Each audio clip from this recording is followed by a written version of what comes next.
സംഗമിക്കാൻ വേണ്ടിയാണ് ഇങ്ങനെ ഈ സ്ഥാപനത്തിൽ ഈ ഒരു സന്തോഷവേള നമ്മൾ തിരഞ്ഞെടുത്തിട്ടുള്ളത്. ലോകത്തിൻ്റെ വിവിധ ഭാഗങ്ങളിലുള്ള ആളുകൾ ഇന്നും പരിശുദ്ധമായ മക്കയിലും മദീനയിലുമായിട്ട് ഹജ്ജിന് പോയ ആളുകളൊക്കെ കഴിച്ച് കൂട്ടിക്കൊണ്ടിരിക്കുന്ന ഒരു സന്ദർഭം കൂടിയാണിത്. ഒരു ഭാഗത്ത് അല്ലാഹുവിൻ്റെ റഹ്മത്ത് അനുഗ്രഹം പെയ്തിറങ്ങിക്കൊണ്ടിരിക്കുകയാണ്. എല്ലാം കൊണ്ടും ഒരു സന്തോഷകരമായ നിമിഷത്തിൽ നേരത്തെ ഇവിടെ 2 ഹാജിമാർക്ക് ഉപഹാരം നൽകി ആദരിക്കേണ്ട നമ്മുടെ കൂടെ ഒരുപാട് തവണ ഹജ്ജിനും ഉംറയ്ക്ക് വരികയും നമ്മുടെ ഒരു കുടുംബമായി പ്രവർത്തിക്കുകയും ചെയ്യുന്ന ആളുകളാണ് അവരൊക്കെ. അല്ലാഹു സുബ്ഹാനഹു വ തആല എല്ലാവർക്കും ആഫിയത്തും ആരോഗ്യവും ദീർഘായുസ്സും നൽകി അനുഗ്രഹിക്കട്ടെ. ഇവിടെ ഒരുപാട് ഹാജിമാരും അതുപോലെ തന്നെ ഹജ്ജുമ്മമാരും ഉംറയ്ക്ക് പോയ ആളുകളൊക്കെ ഉണ്ട്. നമ്മുടെ നേതാക്കന്മാർക്കൊക്കെ ഇവിടെ തിരക്കുള്ളവരുണ്ട്, ട്രെയിനിൽ പോകാനുള്ളവരും മറ്റ് പല പരിപാടിയിൽ പങ്കെടുക്കാനുള്ളവരൊക്കെ ഉണ്ട്. അതുകൊണ്ട് എൻ്റെ സ്വാഗത ഭാഷണം ഞാൻ നീട്ടിക്കൊണ്ട് പോകുന്നില്ല. പരിശുദ്ധമായ ഹജ്ജ് ഉംറ എന്നൊക്കെ പറഞ്ഞാൽ ഏതൊരു മുസ്ലിമും ജീവിതത്തിൽ ഒരു പ്രാവശ്യമെങ്കിലും എത്തിച്ചേരണമെന്ന് ആഗ്രഹിക്കുന്ന പരിശുദ്ധ കഅബാലയം അല്ലാഹു കൺകുളിർക്കെ കണ്ടാസ്വദിക്കാൻ എല്ലാവർക്കും തൗഫീഖ് നൽകി അനുഗ്രഹിക്കട്ടെ. ജീവിതത്തിൽ ഒരു തവണയെങ്കിലും അത് സന്ദർശിക്കുകയും ഹജ്ജ് ഉംറയും ചെയ്യാൻ ആഗ്രഹിക്കുകയും ചെയ്യുക എന്നുള്ളത് ഓരോ മുഅ്മിൻ്റെയും ലക്ഷണവും ലക്ഷ്യവുമാണ്. കാരണം നമുക്ക് കഴിവുണ്ടെങ്കിൽ തീർച്ചയായിട്ടും ഓരോ മുസ്ലിമിനെ സംബന്ധിച്ചിടത്തോളം കഴിവുണ്ടെങ്കിൽ ഹജ്ജ് ഉംറയും ജീവിതത്തിലൊരു തവണ നിർബന്ധമാണ്. നമ്മുടെ ജീവിതത്തിൽ എത്രയോ വർഷമായി അള്ളാഹുവിൻ്റെ അനുഗ്രഹങ്ങൾ നമ്മൾ ആസ്വദിച്ചു കൊണ്ടിരിക്കുകയാണ്. 40, 50, 60, 70 വയസ്സായ ആളുകളൊക്കെ നമ്മുടെ കൂട്ടത്തിലൊക്കെ ഉണ്ടാകാം. ഇത്രയേറെ വർഷങ്ങൾ അള്ളാഹു നമുക്ക് ധാരാളം അനുഗ്രഹങ്ങൾ നൽകിയിട്ട് സമ്പത്തും അതുപോലെ തന്നെ ആരോഗ്യവും എല്ലാ സൗഭാഗ്യങ്ങളും അള്ളാഹു നൽകിയിട്ടും എത്രയോ സമ്പാദ്യങ്ങൾ നമ്മുടെ മറ്റ് പല വഴികളിലൂടെ നമ്മൾ ചെലവഴിച്ചിട്ടും ഒരു തവണയെങ്കിലും ഒന്ന് കഅബ കാണാൻ, ഒന്ന് മക്ക കാണാൻ, ഒന്ന് പരിശുദ്ധ റസൂലിൻ്റെ ആ റൗള കാണാൻ നമ്മൾ ആഗ്രഹം പ്രകടിപ്പിച്ചില്ലെങ്കിൽ നമ്മുടെ സമ്പാദ്യങ്ങളൊക്കെ വെറുതെ ആയിപ്പോയും. കാരണം ഇന്നത്തെ കാലഘട്ടത്തിൽ നമ്മൾ പറയുകയാണെങ്കിൽ ഇന്ന് എല്ലാറ്റിനും വില വർദ്ധിച്ചുകൊണ്ടിരിക്കുകയാണ്. ഇപ്പോൾ ഒരു സ്വർണത്തെ സംബന്ധിച്ച് പറയുകയാണെങ്കിൽ തന്നെ ഒരു പണ്ടൊക്കെ ഒരു ഉംറയ്ക്ക് പോകണമെങ്കിൽ 4, 5 പവന് വിൽക്കണം.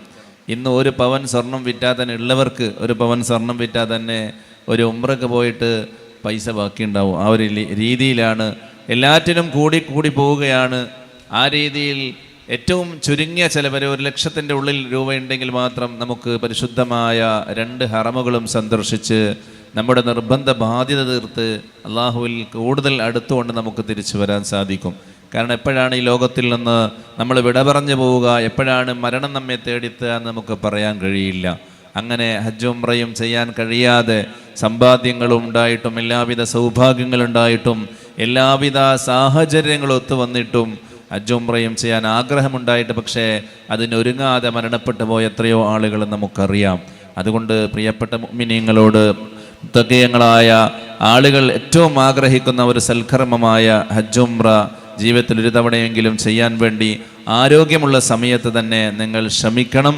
അതിന് അള്ളാഹുവിനോട് ദുആ ചെയ്യുകയും അതിനു വേണ്ടി നിങ്ങൾ ഒരുങ്ങുകയും ചെയ്യണം. കാരണം ഹജ്ജിന് പോയ ആളുകളോടും ഉംറക്ക് പോയി വന്ന ആളുകളോടും നിങ്ങൾ ചോദിച്ചു നോക്കണം എപ്പോഴാണ് ഹജ്ജ് ചെയ്യേണ്ടത്. പണ്ടത്തെ കാലത്തൊരു തെറ്റിദ്ധാരണയുണ്ടായിരുന്നു, ഹജ്ജൊക്കെ ചെയ്യണമെങ്കിൽ കുറേ പ്രായമായിട്ട് അവസാനം നമ്മൾ മരിക്കാനായി എന്നുറപ്പായ ആ ഒരു 60-70 ഒക്കെ കഴിഞ്ഞാലാണ് ഹജ്ജിന് ഉംറക്കൊക്കെ ആളുകൾ ഒരുങ്ങാറുണ്ടായിരുന്നു. പക്ഷേ ഇപ്പോൾ പെടുന്നനെയുള്ള മരണങ്ങളാണ് ഓരോ ദിവസവും നമ്മൾ കേട്ടുകൊണ്ടിരിക്കുന്നത്. മാത്രമല്ല നല്ല ആരോഗ്യമുള്ള സമയത്ത് പോയാൽ മാത്രമേ ഇപ്പോഴത്തെ ചുറ്റുപാടിൽ നമുക്ക് ശരിയായ രീതിയിൽ ഈ ഹജ്ജ് ഉംറയും മറ്റുള്ള കർമ്മങ്ങളൊക്കെ പൂർത്തീകരിക്കാൻ സാധിക്കുകയുള്ളൂ. അത് പോയി വന്ന ആളുകളോട് അവരുടെ അനുഭവം ചോദിച്ചാൽ തന്നെ നിങ്ങൾക്ക് മനസ്സിലാക്കാൻ സാധിക്കും. അതുകൊണ്ട് ഇൻഷാ അല്ലാഹ് നല്ല ആരോഗ്യമുള്ള സമയത്ത് സമ്പത്തുണ്ടെങ്കിൽ സാഹചര്യം ചുറ്റുപാടൊക്കെ അനുകൂലമാണെങ്കിൽ ആദ്യമായിട്ട് നമ്മൾ ഈ ഒരു കർമ്മത്തിന് വേണ്ടി ഒരുങ്ങുകയും അതിനു വേണ്ടി നമ്മുടെ സമ്പാദ്യത്തിൽ നിന്നൊരൽപ്പം മാറ്റിവെക്കുകയും ചെയ്യണം. അതിലൂടെ പരിശുദ്ധ കഅബ കണ്ട് സംതൃപ്തരായി മടങ്ങാൻ നമുക്ക് സാധിക്കും. അല്ലാഹു സുബ്ഹാനഹു വ തആല നമുക്കെല്ലാവർക്കും മരിക്കുന്നതിന് മുമ്പ് ഒരു തവണയെങ്കിലും പരിശുദ്ധ കഅബ കാണാൻ അല്ലാഹു തൗഫീഖ് നൽകട്ടെ. മഖ്ബൂലും മബ്റൂറുമായ ഹജ്ജ് ഉംറയും ചെയ്യാൻ ജീവിതത്തിൽ ഒരു തവണയെങ്കിലും അല്ലാഹു നമുക്ക് അവസരം നൽകട്ടെ എന്ന് മാത്രം പ്രാർത്ഥിച്ചുകൊണ്ട് ഞാൻ എൻ്റെ കർത്തവ്യത്തിലേക്ക് കടക്കുകയാണ്. ഈ മഹത്തായ സംഗമത്തിൽ അധ്യക്ഷ സ്ഥാനം വഹിക്കുന്ന നമ്മുടെ ചെമ്പരിക്ക ടൂർസ് ആൻഡ് ട്രാവൽസിൻ്റെ ചെയർമാനും ഈ സ്ഥാപനത്തിൻ്റെ ചെയർമാനും എല്ലാമായ ബഹുമാനപ്പെട്ട CM അബ്ദുൽ ഖാദർ ഹാജി ഉസ്താദ് മുഹമ്മദ് അബ്ദുൽ ഖാദർ ചെമ്പരിക്ക അവറുകളാണ്. അദ്ദേഹത്തെ വളരെ ആദരപൂർവ്വം ഇതിലേക്ക് സ്വാഗതം ചെയ്യുകയാണ്.